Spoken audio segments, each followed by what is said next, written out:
Walking Together in Logan is an initiative in response to the plight of our children and their overrepresentation in the child safety system. Aboriginal and Torres Strait Islander children are overly represented, as well as children from other cultures who live in Logan.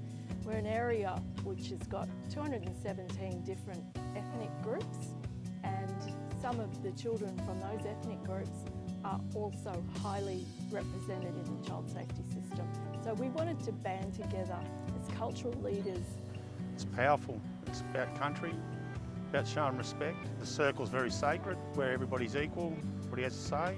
It's done our culture and our community for thousands of years. So we've adopted that here with the community leadership of Logan, and it's a comfortable setting. It just breaks down barriers and sitting around a table.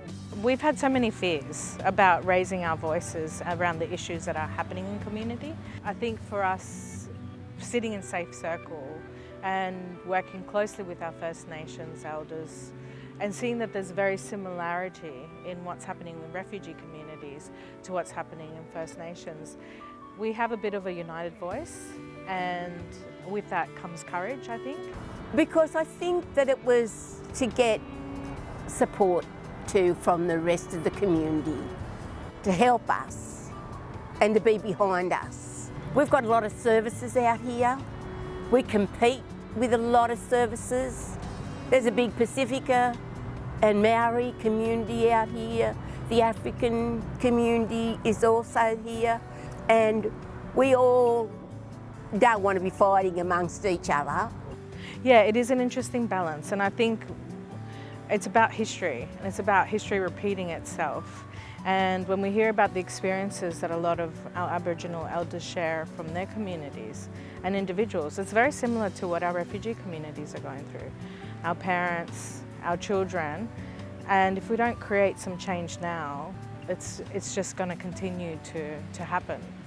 We're fairly overly represented in Queensland, but in Logan it's exponentially so many more children entering into the child safety system.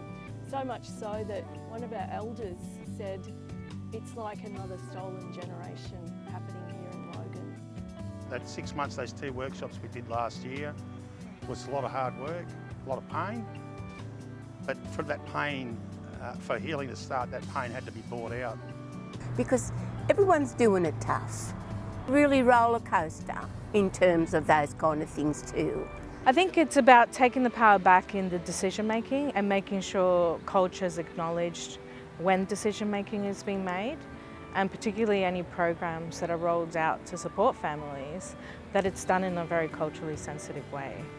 Well, for the first time, I think cultural leaders have gotten together and we've all said, you know, we're not really happy with what's happening, and we want to say in what we want. We want to be self-determined. The power sits with decision makers that are not fully informed about what's happening in community and not rooted to community on the ground. So when they're making decisions, it's not actually meeting the need, or it's not helping address the problems that our families face. The single biggest factor in improving health and social outcomes is self-determination, and that's what we're after. Allow our people to assume leadership, governance and authority over our lives and communities.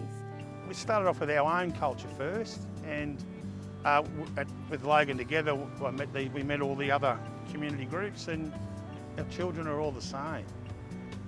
So these people bring that with them, and their stories, their truths aren't dissimilar to what's happened to us in this country.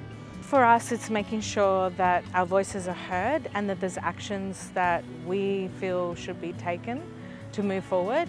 And if we see that it's not aligning to what our families need in Logan and what children need in Logan, that we should be able to speak up and say no, that needs to be changed. It's getting better. It's getting better, but it won't happen in my lifetime.